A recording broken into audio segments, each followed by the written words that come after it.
तर बॅलेटवरच्या निवडणुकीच्या लढाईवर लक्ष केंद्रित करावं असं नाना पटोले यांनी म्हटलंय। भाजपकडून लोकशाही संपुष्टात आणण्याचं काम सुरू असल्याचंही पटोले यांनी म्हटलेलं आहे।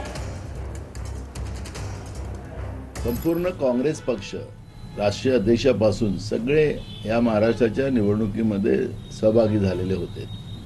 श्रेय आणि श्रेयवादाचा विषय नाही, हा एक प्रकारचा आत्मचिंतनाचा भाग आहे। आणि जी लढाई आता महाराष्ट्राच्या जनतेने सुरू केलेली आहे बॅलेटवर मतदानाची, या लढाईवर सगळ्यांनी लक्ष केंद्रित केलं पाहिजे। आणि ती लढाई आपण उभी केली नाही तर मी तुम्हाला सांगतो की देशातली लोकशाही संपुष्टात आणण्याचं काम मनुवादी व्यवस्थेनं आणि भाजपने निर्माण केलेली आहे। आता ते स्पष्ट झालेलं आहे। तर नाना पटोले यांनी ही टीका केली आहे। भाजपकडून लोकशाही संपुष्टात आणण्याचं काम सुरू आहे असं नाना पटोले यांनी म्हटलेलं आहे।